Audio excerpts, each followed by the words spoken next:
Hi everybody, Tim Hughes here. I'm the CEO and co-founder of DLA Ignite. With me today I've got Antonia Wade, and we're going to be talking about her new book, Transforming the B2B Buyer Journey.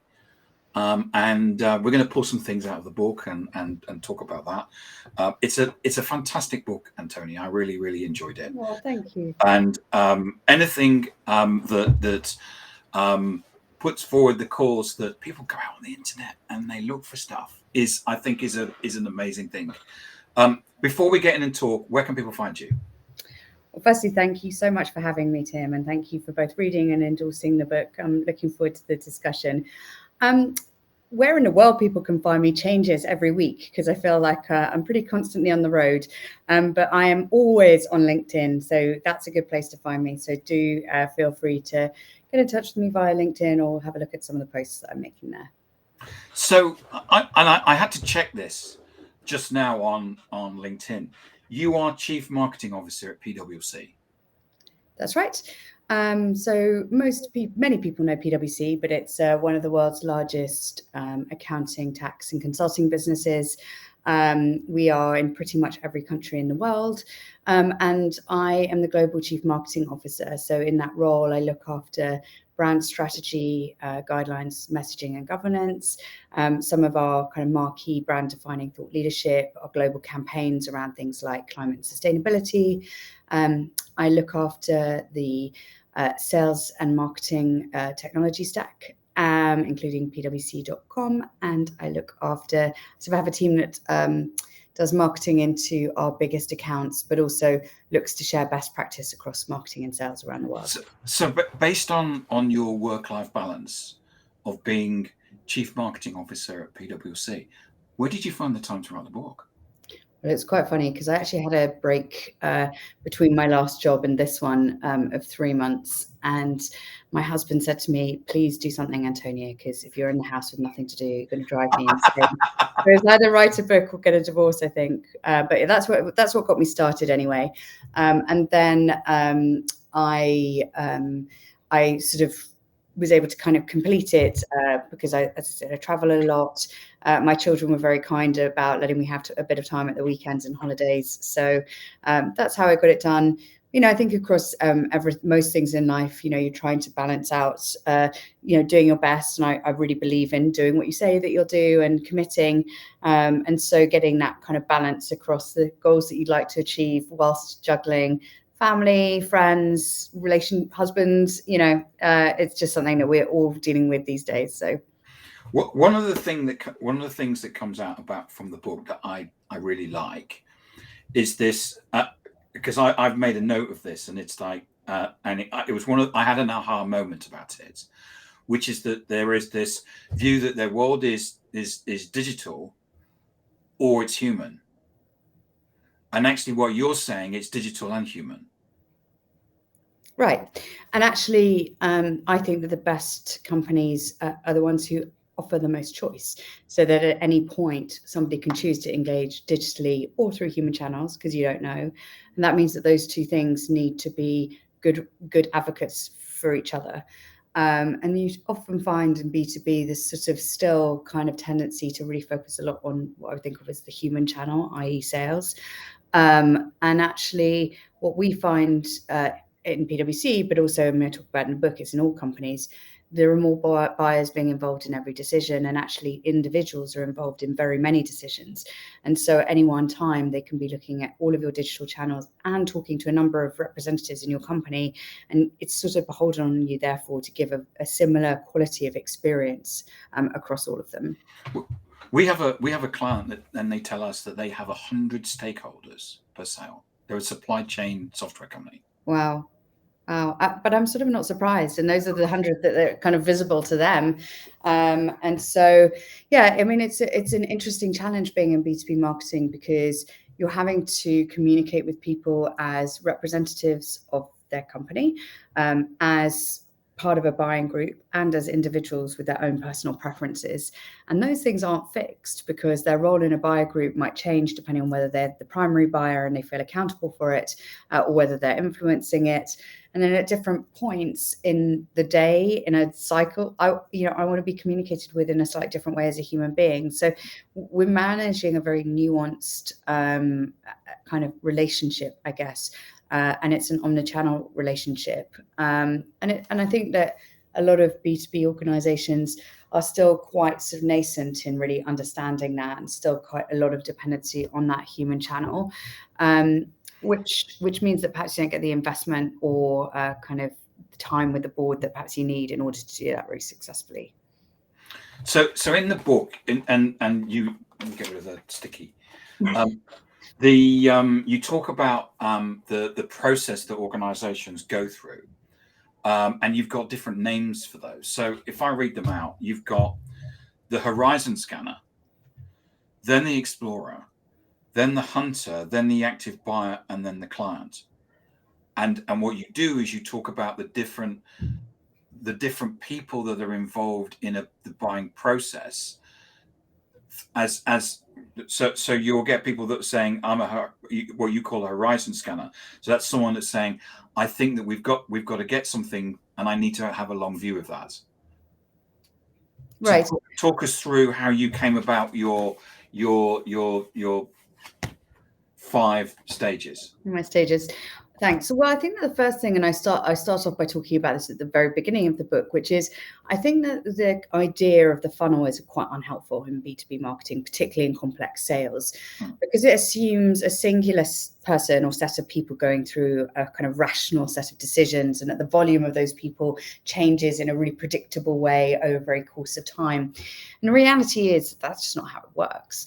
And certainly if you're selling complicated transformation that might change the course of a business, of an organization's future, people could take years to make that decision, and it's not a linear decision.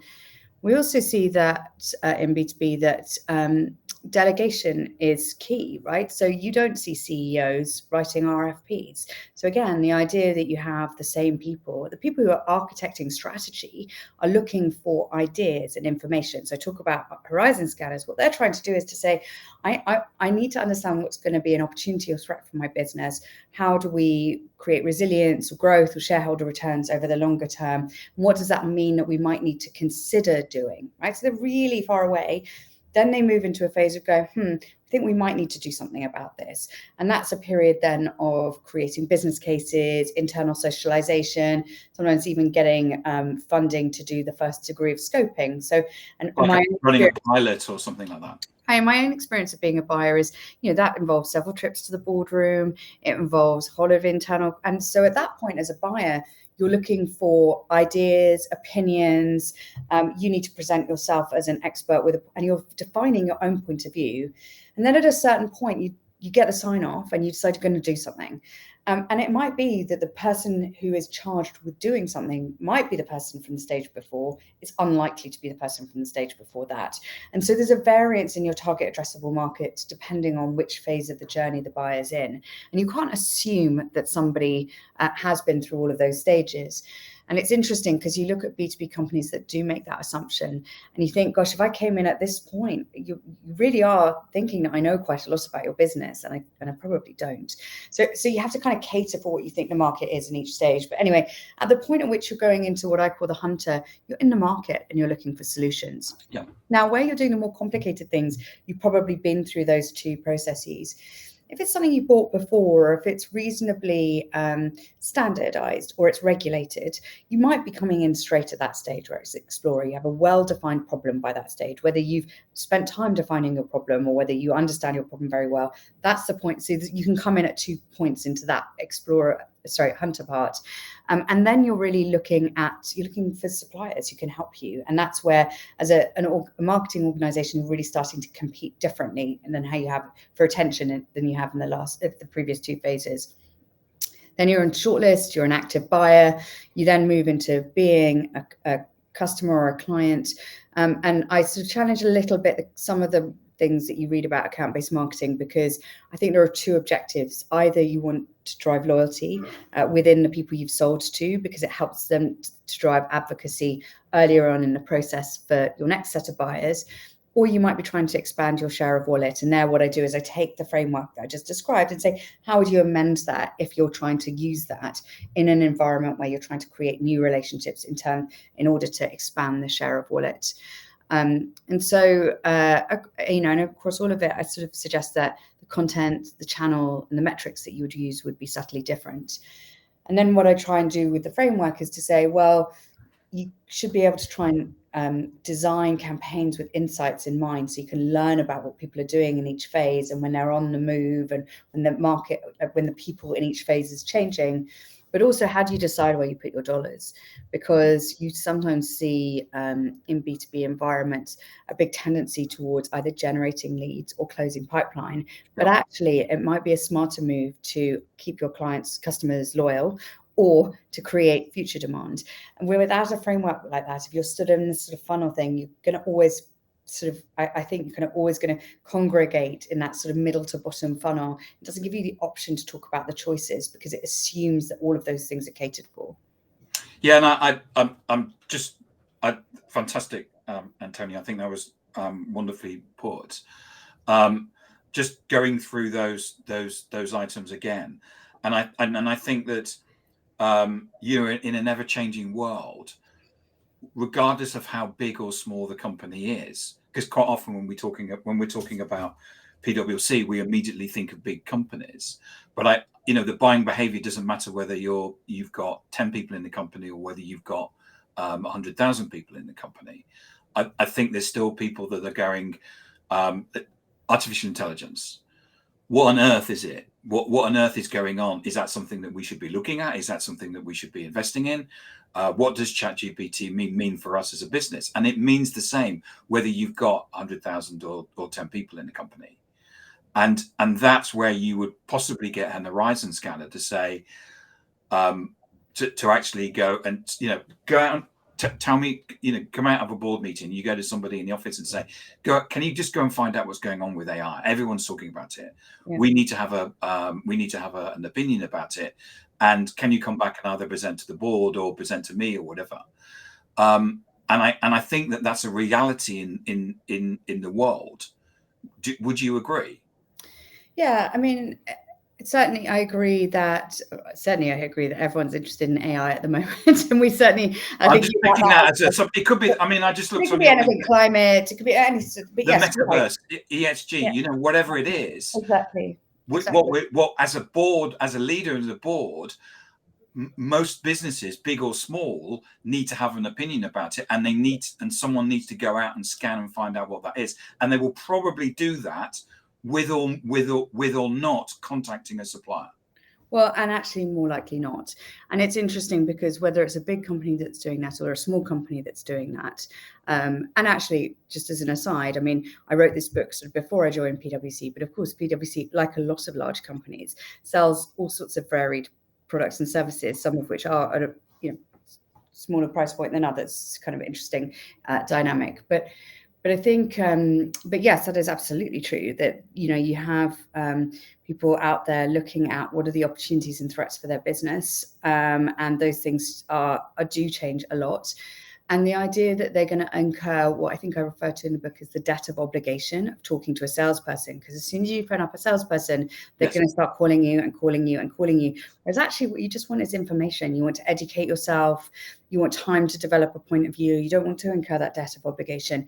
But you do want to hear from experts about what AI, in the example you gave, might mean for, I don't know, a small whatever business. And so the idea that a prospect or a client is going to phone up their sales rep to educate themselves is very, very dated. I mean, most people, you yourself, will go onto the internet and do some self-discovery, and that's where, if you're not very thoughtful about your thought leadership and where it shows up and how easy it is to find, you miss the opportunity to start that connection between that relevant topic that a client's looking for and what you could offer as a business really, really early on.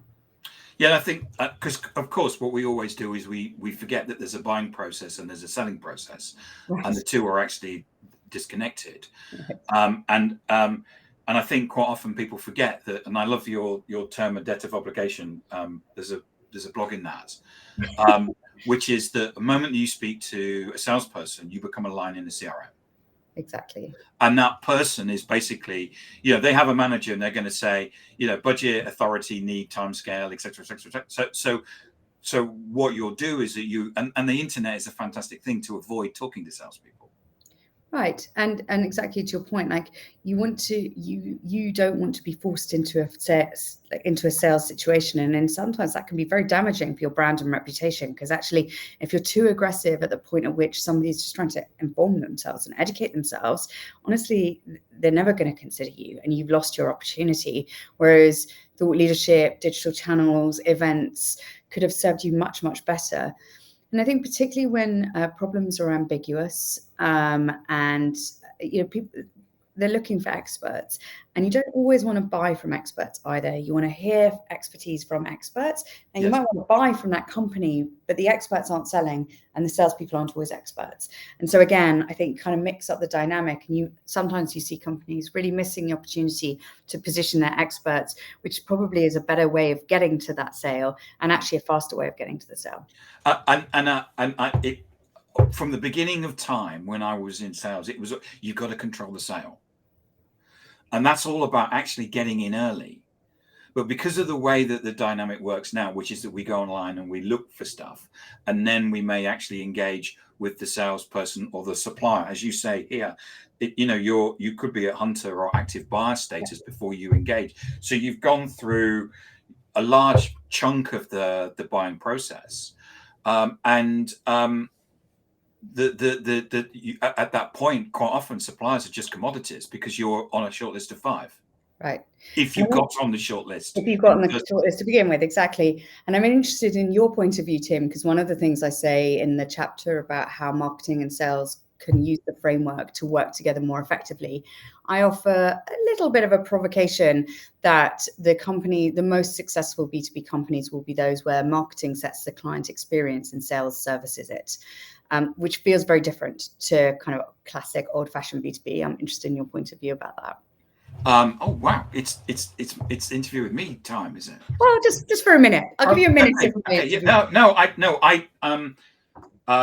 I when I read the book, you are provocative, and I think it's and you have to be, and I think that I've written a book about sales and marketing working together, so I'm kind of biased. But they've got to work together. I've worked in organizations where sales threw rocks at marketing and marketing threw rocks at sales over email day after day. And it was just so tiring and energy absorbing. And when we actually turned that around, which is actually what my book is about, with that particular case study, it just powered everything. Right. And that was about having adults in a room actually discussing about what it was going to be. Yeah. But I offer in the book, within the framework, I think what I say is it's not about 0% sales and 100% marketing or the other way around. Yes. It's all about how do you share across that whole framework. Yes. And how do you define what good looks like within that part of the framework and what somebody moving from one to the other is. I think it also offers some ideas around how you have that grown-up conversation that you talked about around what does a good lead really look like for you. And that's actually tolerance, by the way. Yes. Yeah, and that's one of the biggest debates. It took, I work for a large organization, and it took us 18 months to basically to work that out. And I think sometimes people think there's going to be a book and it will be instant. And whether your business is small or large, it's a conversation that you have to have. Yep. And sometimes there's a bit of moving, but sales and marketing have to work together. Yeah. And one of the other things I talk little bit about in the book as well is that have to work together, but also marketing timeframes and sales timeframes are not the same. And quite often when I see marketing organizations beholden to quarterly targets, yearly targets, now I absolutely believe that marketers should have targets, but to expect return on, a long-term horizon scanning type activity in a quarter isn't realistic. So again, I hope that what the framework does is offer people an opportunity to have a different type of conversation, which is, I can support you closing or reducing length of time in pipeline, but it's at this cost. And let's have a let's actually make a decision about that. And let's have a commercial conversation about it, rather than hoping that marketing can do a bit of all of it and then not being very happy when marketing doesn't really deliver on any of it. And what you're doing, for me, what you are doing is that you're presenting this as a strategy, rather than saying marketing is the set of tactics. We're going to run 5 events. We're going to do this paid media. And that's marketing. Whereas you're actually saying this is the way that the buying process works. And what we need to do is decide, as you said just earlier on, where are we going to place our bets along there? And it may be that we don't have resources this year, but maybe we do next year. So we're going to work out what that is. But that's about building a strategy and a plan based on the way people buy, rather than saying, I'm going to do 5 events and do some paid media because that's marketing. Exactly. Would you agree? I completely agree. And every dollar is a choice. And so, if you are in an organization where you feel like you're doing a lot around that kind of end of hunter into active buyer, you're making a decision to put your marketing dollars to do sales enablement. And that might be a very good decision for you. However, it might not be. And so having a methodology and a framework to talk to the organization about the choice that's being made by doing that at least allows you to make a decision about it. Because I sometimes see in some marketing organizations, because that conversation hasn't happened and it isn't actually a choice, it's just a rollover of last year's plan. What happens then is really hard to be held to account, because actually you're being held to account for an implied choice that you never actually had a discussion about. And I remember a few jobs ago, a great sales director, but he was pretty punchy as they can be. It's like, literally would say in one sentence, no one knows about us in this space, and where are my leads? And I'm like, well, those are 2 entirely different marketing mechanics. They happen over 2 entirely different timeframes. And if you think that this one event or whatever is going to solve for both of those, you're just not right. And so it's that process of really trying to understand which of those 2 things, if you can only afford to do one, which one are we going to do? Or are they so intimately connected that we need to spread our bets across both? And then over what time period would you expect to yield results? Because those 2 things happen in very different time periods if you're a salesperson receiving it. So I think, as I said in the introduction of the book, it's the book that I wish that I had when I was a senior manager, trying to figure some of this stuff out. And, I offer it not to kind of tell people what to do, but as just somebody who's been there, done it, got the scars and the successes actually, and hopefully give some helpful ways of thinking about it and talking to the organization about, how you can deploy marketing better. Because at the end of the day, again, as I say in the book, I fundamentally believe that marketing should make money, not cost money. And all too often still in B2B, marketing is a cost center, not profit center. And I think that, as you and I have agreed, anything that brings B2B marketing into being much more of a revenue driver, as a growth accelerator for a business, as opposed to a cost center. So I'm hoping I'm playing my small part in that. Antonia, it's a great book. I loved it. Thank you. And I recommend it. And I think that, if you're in marketing, definitely you should get a copy of this. I think, there's the change has been going on now for 10 years. And, we have to realize that we need to strategize about marketing. We need to work with sales, and we also need to understand that the buyer's changed. Right. Exactly. I could not agree more. Well, and you tick all the boxes. Thank you very much. And Antonia, where, if we wanted to buy a copy of this, where could we get one? Yeah, so available on Amazon or any other online bookstore. Kogan Page is my publisher, so you can also buy it through them. They quite often have deals, so it might be worth checking them out. So koganpage.com, I think, is their website, isn't it? Yeah. And Andrew, who's one of our very watches pretty much every show. Thank you. Thank you so much, and thank you, Andrew, again for watching. Where can people find you, Antonia? LinkedIn is a great place to find me. You can see what I'm up to. I've got a number of events coming up, which I'll start to promote as we hit event season going into the summer. So if you'd like to come and hear me talk about it in person, please do. And happy to answer any questions that any of your audience has. Just ping me on LinkedIn. Brilliant. Thank you so much for coming on and sharing your insight and talking about your great book. Thanks so much, Tim. See you soon. Thanks, Antonia. Bye.